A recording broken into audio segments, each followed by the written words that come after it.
Hi, my name is Miranda Moon, and this is one of my sound chambers where we do ceremony.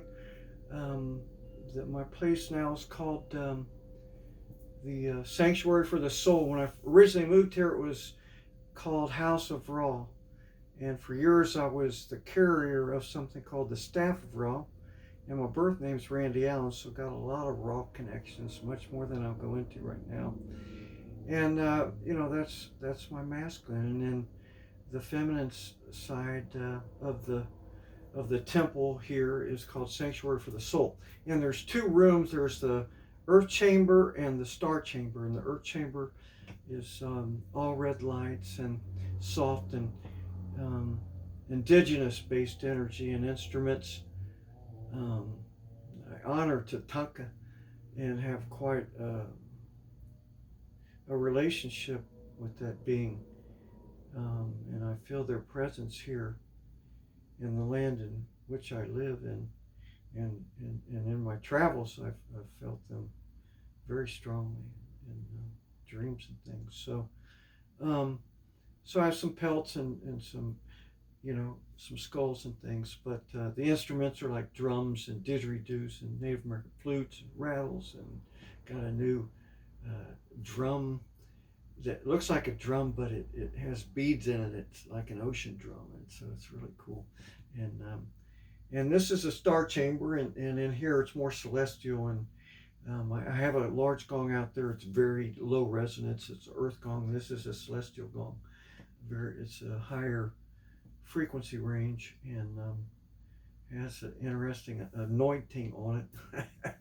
It has something to do with the golden uh, rays and the 12 beings that came to me 18 years ago on my birthday, which is today. And I've been on the spiritual path since my first thing, lots of things when I was a teenager. But I went to civil mind control to start studying transcendental meditation. Took that and studied Yogananda and Carlos Castaneda, and this whole world was fascinating. Of course, I had to throw some LSD and crazy stuff, and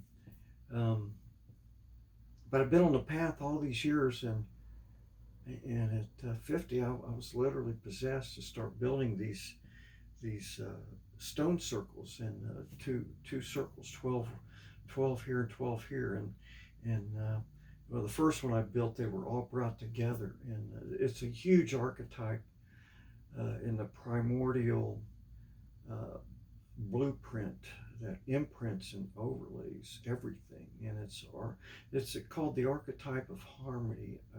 From what I understand, many things. It's called many things. 12 round one, and you know a lot of them. At least as it's reflected through the layers and all this of this fractal reality. We see it, in the 12 around one. But it's in pairs. It's always in pairs. As the masculine and feminine. So we have 12 cranial nerves, and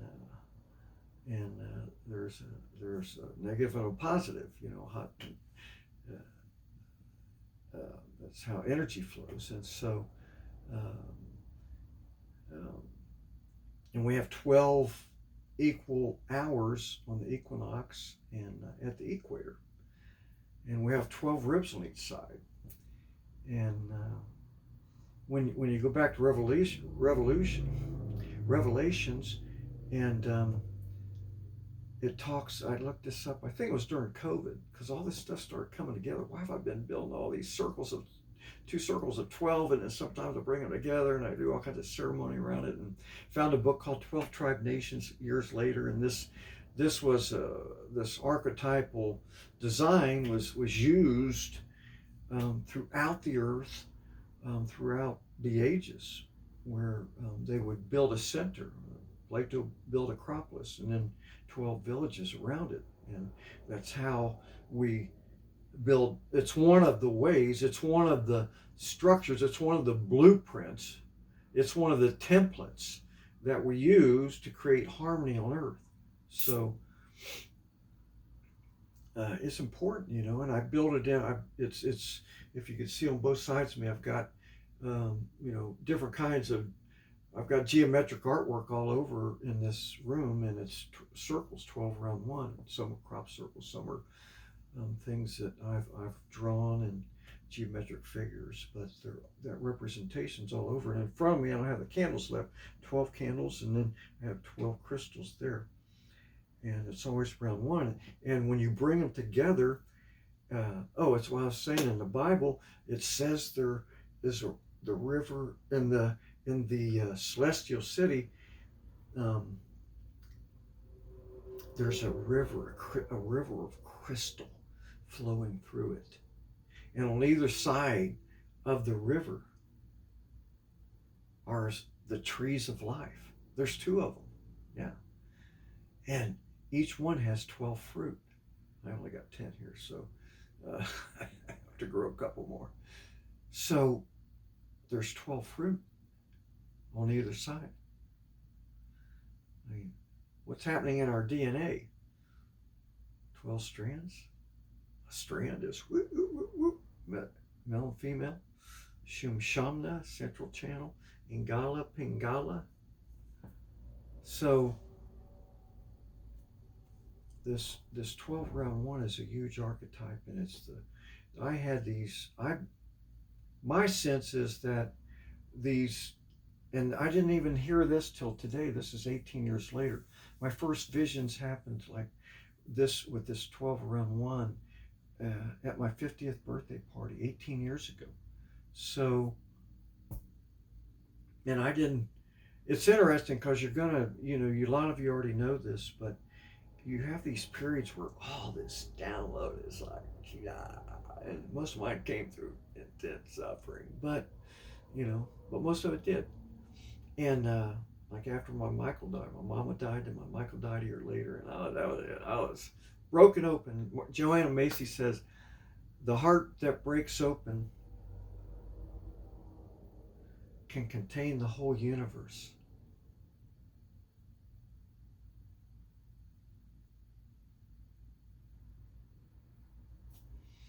And our hearts have been broken open so many times, shattered, broken and shattered, traumatized.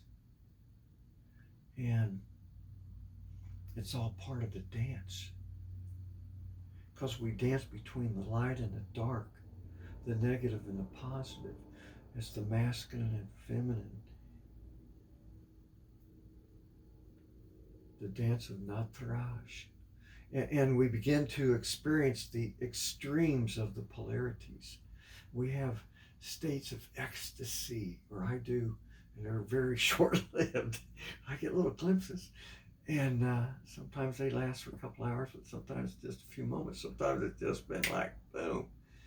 But then, if you're looking at it like a sine wave and electrical, it's like I can like ascend into these very high frequency states, and then at first it's like the fluctuations not so much, just kind of up and down, and then life keeps going along, and there's more, and as extremes get going, and you're touching both ends of the spectrum. And so what Carl Jung talks about when he used the term individuation is that a person that's individuated, and there's always degrees of this even, but has achieved a state of wholeness.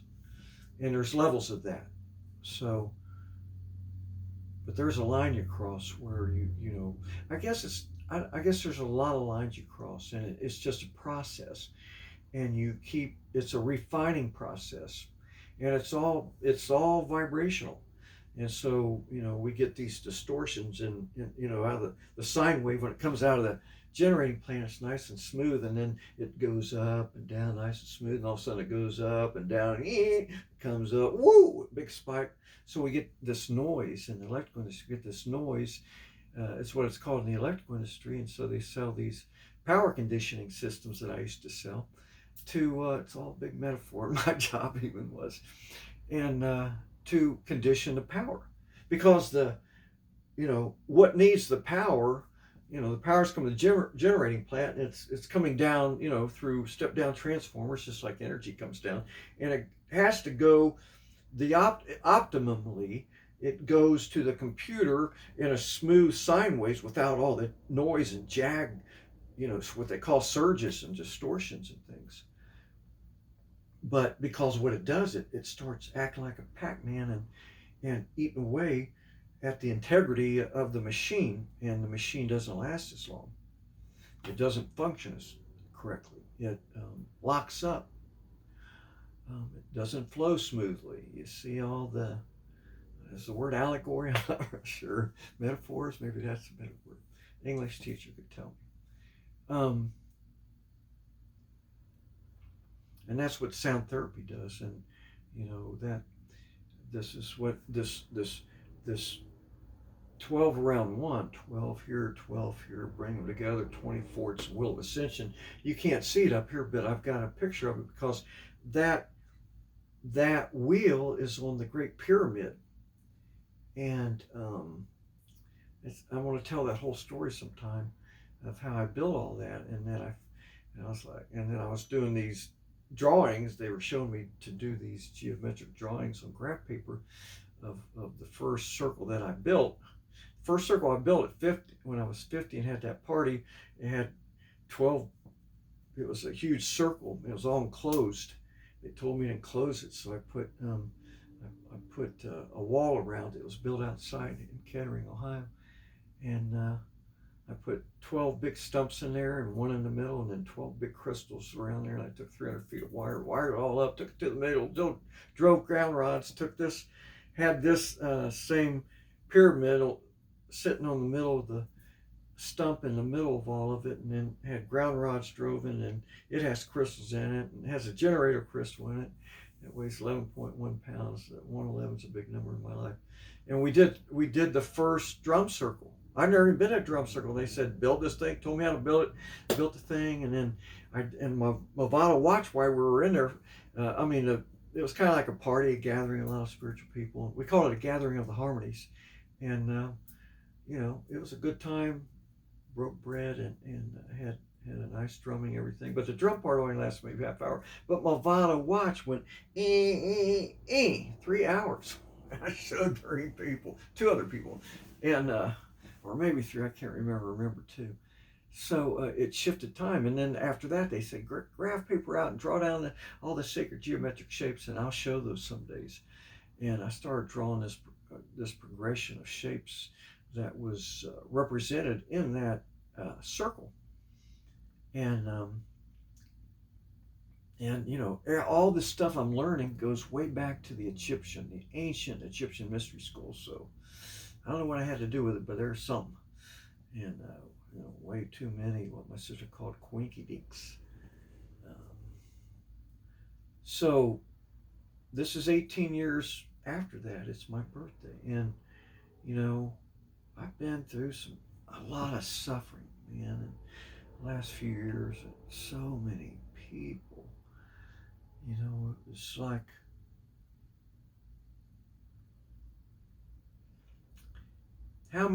so many people can say this. I have died 1,000 deaths. Man. And I'm laughing, but I have done some moaning and crying, and just like the energy is like she's just wallowing through the crud and the mud, and it's like going through hell, and it is. Yea, I have walked through the valley of the shadow of death. Yea, I have, and yea, you have. Numerous times. So, but it refined us. See, we came here, to see what goodness we could bring into this world. And that's the best thing we can do. And the best way to do that is becoming who we truly are, becoming whole in that. So, for me, it's the integration of the masculine and feminine within. These polar opposites that live within me. The Herios-Gamos, H-E-R-I-O-S-G-A-M-O-S. It's the sacred union of the masculine and feminine. So, me being transgender, that's what it's about. I don't consider myself, a complete male or a complete female, but, an integration of both. I was born in a male body. My hormones are different, and there's 5 different um, genetic genders, so it's not just male and female. And same thing that was represented all through the anthropologists, throughout all the studies they did, they found and indigenous societies with this plurality of gender expression, with usually 5 main genders. And then years later, I find out that's science. I was like, oh, well, I must be that old. I need to get that test done, because I didn't go through puberty until I was like a junior, and I was so little and effeminate. And I take, a lot less hormones than a lot of other trans people take, and I've had some pretty amazing natural results. And so it's because my hormones are different. But it's about that. This is why this androgyny is it's been prophesied about. Sri Aurobindo, Carl Jung talked about the marriage of I call it the holy masculine and the sacred feminine within the Helios Gamos. And that's where you begin, become an individuated person, and you don't really hold them in balance, but you can embody the tension of the polar opposites in their extremes, the suffering and the ecstasy. And there's a lot in between. We've done it where we've gone more and more and more to the extremes. And so that's the people are doing that internally. A lot of us, we're not like well known and out there on the internet and all over but we're doing the work too. I mean, people are doing it on every level, but we're doing that work, and a lot of us don't know what's going on. And God, how many times I didn't, I'm like, why am I here? What is going on? What is my gifts? And it's obvious sound, but humans want to be seen. It's it's a natural, like, it's built into us, this need to be seen. And what does that mean? To be understood, to be known. Like when I was in the one level of this, when I was in the Fiji Islands with the Oneness group, and I went there for I think it was a 9-day event, and it was a life-changing event. And it was about maybe the 6th night I was there, maybe 7th. I sat up in the bed on this little mountaintop, and there was a curtain between me and a roommate, and I'd met him on the retreat. But I woke up, and I'm like, because I had got sick when I first got there, and I'm like, oh, I'm getting sick again. So I'm sitting there, all of a sudden this sweat and I don't sweat easy, and my head just got so hot, and it just started melting down my body. Like, wow. And this like cosmic energy that is like, I don't know. I don't even understand what I remember. I don't remember exactly what I remember. But it happened. And so this energy where I had different visions pulled me up like at this 45-degree angle. That's where I saw Mom when she left this, and she went through this door, 45-degree angle, and these 2 eyes were looking at me, these cosmic eyes. It's like I drew them too, but this is another spiritual experience. I got so many stories. And I heard this voice say, it was like this thundering voice. I was like, starstruck. Whoa, this is the 1111. This is the cosmic mirror. I'm like, okay, all right. Wow. I was like, I don't know what that means, but okay. And so they showed me sometime this being. It's an archetypal being. It goes all the way back to that first Trinity when the one split itself into the feminine and masculine, the space and the time, the yin and the yang, the negative, positive, dark, light, you know, love and the truth, love and the sex, all these things representing the opposites. So I totally lost my train of thought. So I was making a video earlier and I did that, so I turned it off. So I'm not going to turn it off this time. But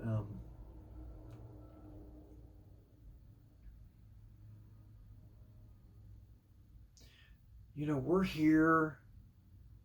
There was this call that went out. The Earth is a cell in the body of the universe, and we're one cell on this Earth. There's all these different kind of cells. You got all these different kind of cells making up the liver, making up the heart, and then you got all different kind of cells making up the kangaroos, and all kind of different cells making up the mycelium, and it's like, but we're all one body here on this Earth, and so, and then we got all that. So it's macro to micro, all the fractal reflections, through all the different layers. So I'm rambling a lot, but that's the work we're doing, is this integration of the holy masculine and the sacred feminine. But what else we're integrating that makes it really woo is, we, as you ascend into the temple, I have the different dimensions painted into the steps, on both sides of the steps. So the intention there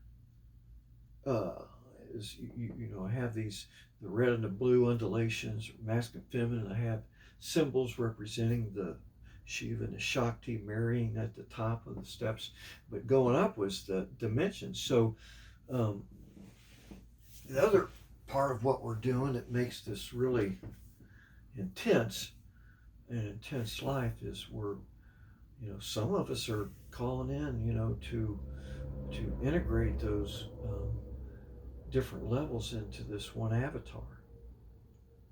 And it's a lot for this body being in this density. So because some of these other levels of who we are, some say there's 12 of us. I think a lot of times when we're praying, if not most of the time, maybe all the time, I don't know, is that we're, that we're praying to the higher self or whatever. It's these 12 different aspects of who we are. Maybe we each all have 12 avatars. In the string theory, you got 11, and the 12th one being the whole one. But I don't know. Sometimes I think that's the 13th one. So anyway, we're doing all that, and we're transmuting all this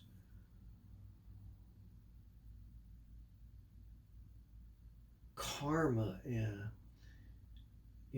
our genetics. We chose a specific time, a specific place. We chose certain bodies and lineages and parents and siblings, and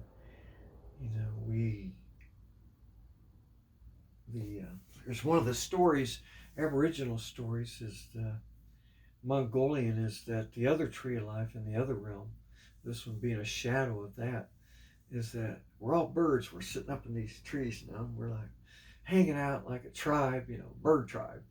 And should read a book, Return of the Bird Tribes. Cool book. So we're hanging out. It's like, hey man, hey Kennedy, Nakai, Stephanie, calling to our friends, Jeremiah, Eric, all these people. So we're sitting up this tree and we're just jiving around. It's like, man, that's some pretty interesting shit going on down there on that planet Earth right now. They're like, yeah, man. It's like, hey, you want to dive into that shit? I call it diving. It's swimming through the sea of forgetfulness, the mother's womb. Yeah, we come out, we don't. Kids are coming out remembering a lot more because we're doing the work to pave the way for that to happen. It's all energetics. And so you know, we came here and chose to come here and enter into what I call frequency war. Because I think, in this existence, there's the silence that becomes a sound. There's nothing becomes somethingness, So we live in this realm of vibration, and everything is that's what it is. So every thought, word, intention, emotion, I got something in my eye. So, it's all about, and it's interesting because we're like in a sine wave. It has a top and a bottom, so it's fluctuating there, and so it goes way up to that top of it, and it comes in and stays in the middle, but it's in a frequency range. And so I think that's what happens to us. It's like playing some of those old video games, you're like fluctuating up, and then keep bumping the edges way down, way high, and then you hit a point, and it's like, one time I was up here doing a sound thing for Stephanie, and my mind never shuts the fuck up when I'm sleeping. I don't care. When I do TM, it does, but I mean, it doesn't shut up. And I was doing sound. I did a long sound session. It's like 45 minutes. And I realized that I didn't have one thought that whole time except this one little phrase: you've entered another level. I was like, whoa, and I did. And I have. And, and so that's what happens. We zoo, then we get up on the top here, and then sometimes it's a trauma. Woo, it could be an ecstasy thing too. In my life, mostly it's been trauma and that crazy suffering shit. But it's been other things too. No, I mean, I've had some, I'm thinking about the experiences I've had in nature, the beautiful visions, open visions, and Mother Nature, her nature is to nurture our nature, and we lose ourselves in this. We're lost, we lose. We go through the sea of forgetfulness. We have all this conditioning and fucking layers of social conditioning, man, coming from religion and hospitals, doctors, and I mean, come on, it's politics, it's everything, So, that's the synthetic way. That's what's emerging. That's the transhumanist way, synthetics. Let's become cyborgs, superhumans, put the chips in. Now they're wanting to put chips. The goal is by a certain year, 2030 or 35, is to, be chipping all newborns and plugging them into the net. And then having optics or whatever like things, becoming cyborgs. It will happen. It is happening, and it's not going to stop. The Hopi prophecy, man, prophecy rock. Those people, it shows them with their heads decapitated, and their heart, I would say, is decapitated. We're merging the heart and the mind too. And a lot of energies. Some people say this is the cauldron where it's taking place, and we've got this heart down here. It's going to grow, and it's going to be interesting. It's changing at the very core of our genetics is changing. I've seen it for a long time. I hear different people talking about it. And I don't understand it. I just have to get little glimpses, I guess. So, we're as a species. In systems theory, when they look at organic systems, they are evolving. They're always morphing, evolving, changing, and what's called the self-organizing process of it all, which is their name for God, becomes more complex. The system becomes more complex. It moves like crop circles move from simplicity to complexity. And when we evolve, we don't become more complicated. We become more simple, but we become more complex, much more complex, much. And so, like when I look at people as crystals, some people have many facets of what I call facets of fascination. And so, because they're multifaceted, got all these facets of fascination, because they've experimented and done, asked, what That's the quest lies within the question, right? That word came to me. Quest is in the word question. So I'm like, wow, that's pretty cool. So, and then whoever told me that, which I think was my soul, talking to this personality, because they're merging too. So what that meant was that the quest you take in life comes from the questions you ask of life. So I am one of those fucking obnoxious kids, man. What does that mean? Oh no, Randy, put your hand down.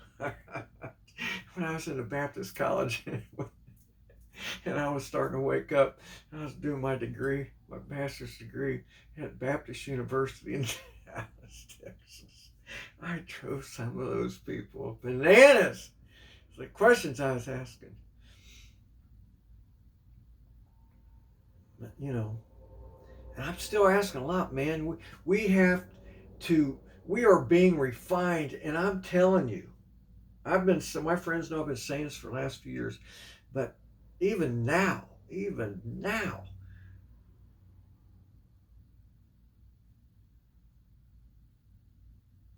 there's truth and there's the corruption of it. And some Native Americans call it wetiko. And it's the corruption of truth. People are like, well, truth is all arbitrary and all this, it's no, there truth is, when you look at a lot of the very ancient Vedic text, Egyptian stuff, there's a chant that the Egyptians used when they go into ceremony, and it's exactly what came to me. When I had open vision, I was out in the woods, and this gigantic tree appeared to me, and it was standing there so majestic, like those eyes, and it had its arm stretched out, and then there was like a balancing weights coming off of each one, and this tree said, I am the tree of peace that will bring justice into this world. It might have said tree of justice, bring peace. I don't know. It doesn't matter. It's kind of the same thing. But it said, I must be balanced with the weights of truth and love. I was like, oh, that's one of those indelible, impressionary visions that, like, it ain't leaving. You couldn't burn it out of me. It's burned, scorched into the depths of every fiber of my being. And years later, I was reading Martin Luther King. He said, don't worry about evil appearing triumphant. And I'm loosely quoting him because I don't remember exact words, but that's what he said. He said, because in the end, you know what's going to win out?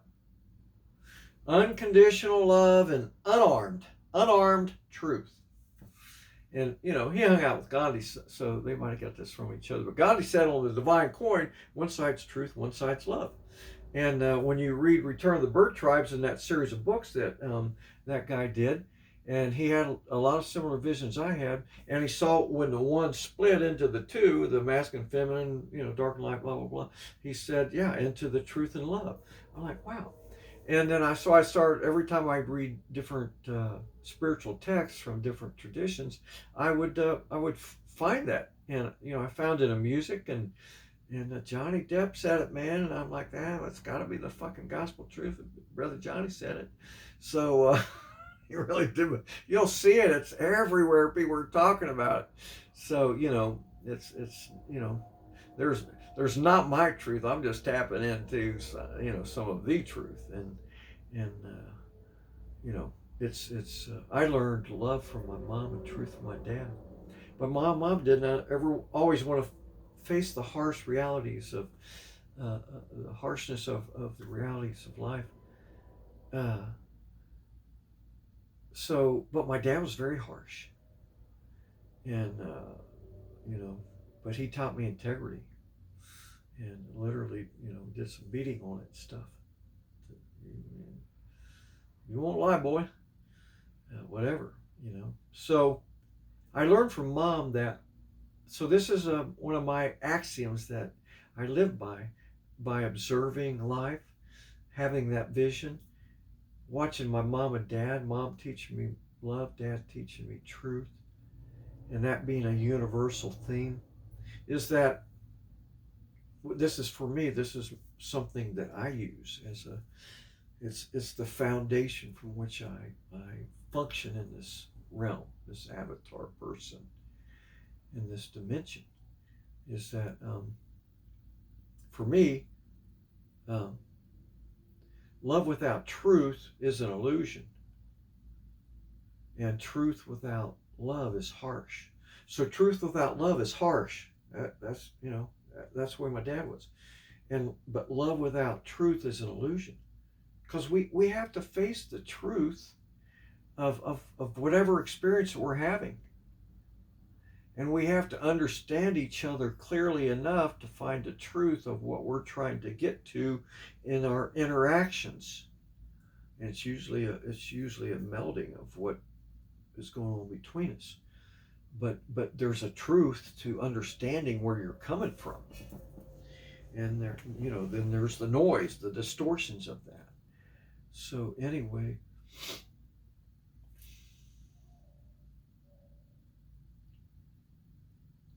so truth and love is the foundation of everything that I work for.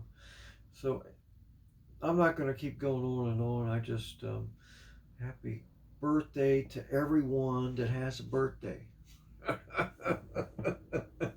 And all those people that are watching that's had birthdays that are now gone, but experiencing time a different way.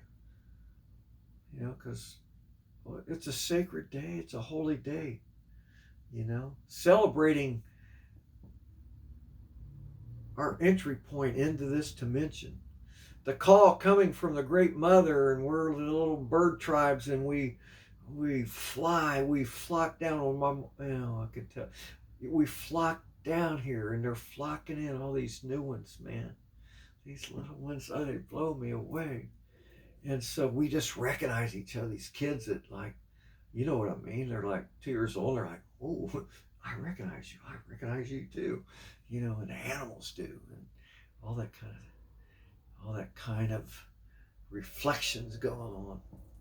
So, and then we have to be aware of the projections too. So for all of those that I know, thank you for being in my life. Forgive me if I've been harsh, because when I see injustice and it's coming through a religion or a politician or a doctor or a fucking teacher or whoever, I get angry. And trust, there's a warrior in me. But I have to, the peace warrior has to be in the front, and only become the other kind of warrior if absolutely necessary. So there's still a lot of wounding in me, and I project that out sometimes, and it's our pain bodies rub up against each other, and it's ouchy, and sometimes ouchies are really big. Especially with our really close friends that we love so dearly, our, close family. And my family are my friends. My family's gone, blood relatives, but this whole earth is my family.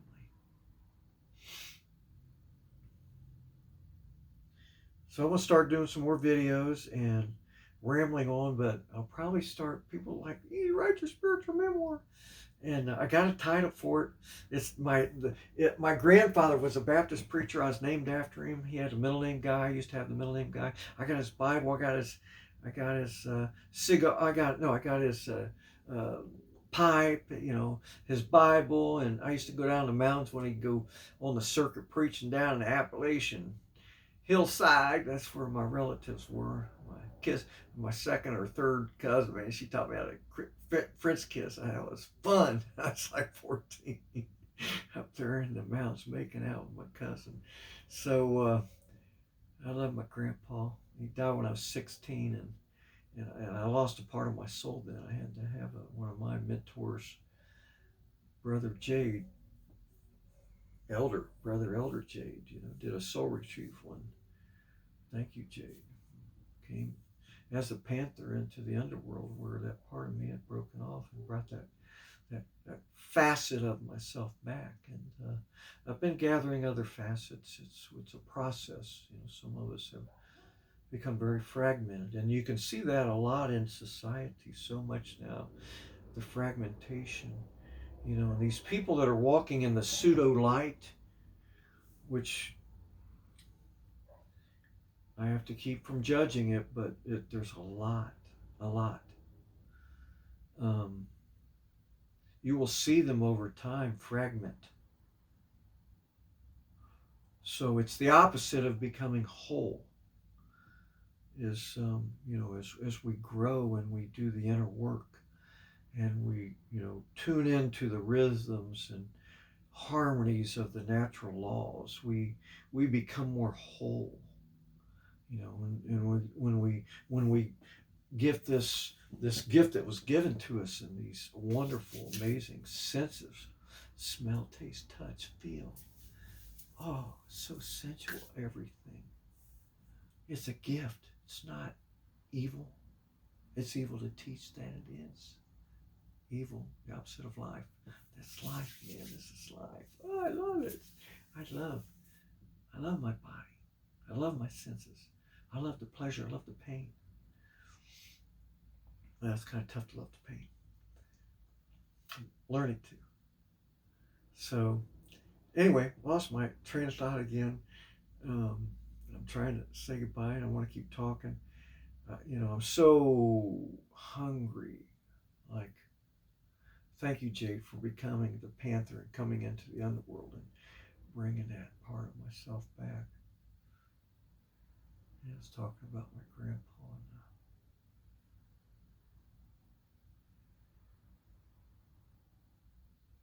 And we all have those stories about our ancestors. They all live within us. It's in our DNA. It's in our energy signature. And, you know, the buck stops here, and we're the ones that's bringing it home, that's bringing it whole, that's making it whole, cooking it whole. You know, I don't know, because literally, the Christian mystics call it the refiner fire. Man, our asses have been cooked. I've been so cooked. It's like I feel like I've been flayed, and like I'm just like. I used to lay on the earth and I have just my whole nervous system so many times. So many of us can say I've died 1,000 deaths. I'm telling you, I have. I can't even tell you how many times I've had so much fear and so many panic attacks. I've had quite a few near death experiences, even I could find that I know of that I can remember. But probably ones I'm not aware of. So, yeah, I'm laughing about it now.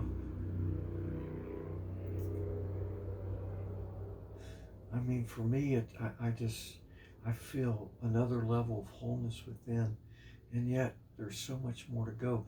I've learned truth, but there's so much more of it I don't know than what I do. I know a fractal of a fractal, man. But that part of it, I know it. I know it. I know it. But you know what? You have to, for me, here's another one of my axioms. I haven't said it in a long time. Let me see. If I can remember. When your desire for truth is stronger than your need to be right, you will come to know truth. So when your desire for truth, your hunger and thirst for truth, when it's stronger than your need to be right, the ego's got to be right. The ego's not our enemy, but it gets conditioned and it plays small and it's like been hurt and abused and all this. And we gotta love it. It's our little child. We gotta love it. So we nurture it, and bring it in.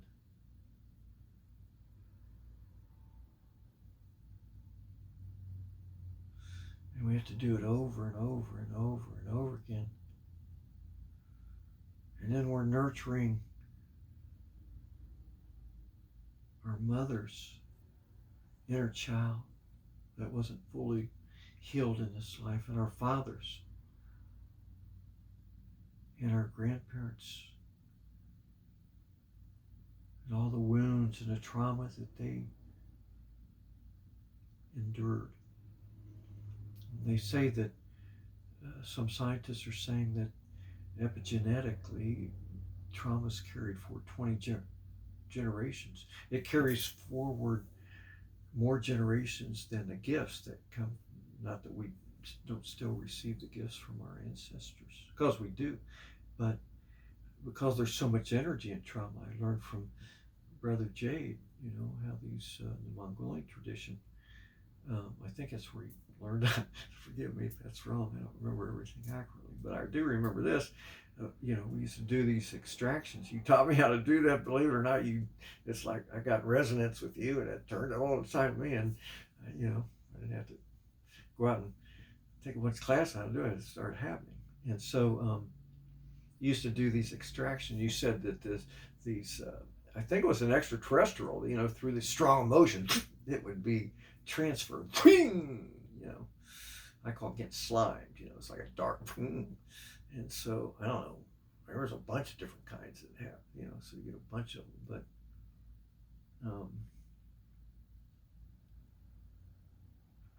But it, it happens in this life, and it gets passed down. Historical trauma, genetics, it's true. But let me tell you something too. We are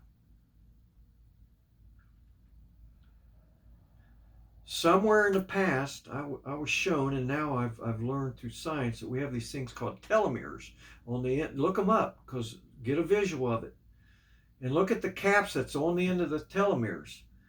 And what happens on these, and I can't explain all of it, but it's in genetics. And these telomeres, as we, every time we are, our genes replicate or something, these telomeres grow shorter, which shortens our lifespan. I've always seen it as like some beings put energetic, I call them caps, shunts on us, and now science is saying that. And so once you get a visual what it looks like, you begin to, when you're having an orgasm, visualize those fucking telomeres, and they're growing. And use the word regeneration. And do an Egyptian practice that I've been doing for a long time now. You take a big breath in right before the climax, and then take that ankh. And I don't know if you're supposed to circulate it this way or not, but you bring that up, and you bring it out, and then you circulate it around out through your heart and back, and you do it again. Then you're really full of air, and then you circulate that energy. It's a longevity technique. But then when I learned about the telomeres, I added that into it.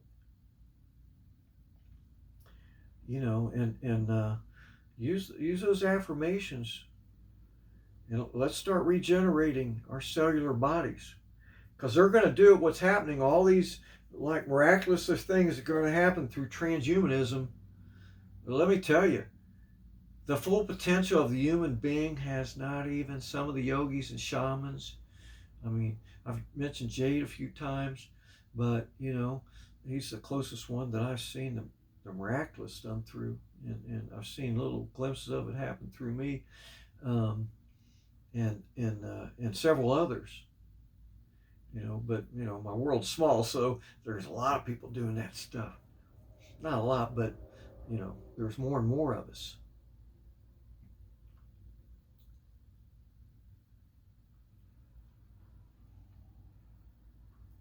So anyway, I'm going to sign off here. I could keep going on and on. I could go on more about that, and I'll pick that up the next time that we're talking.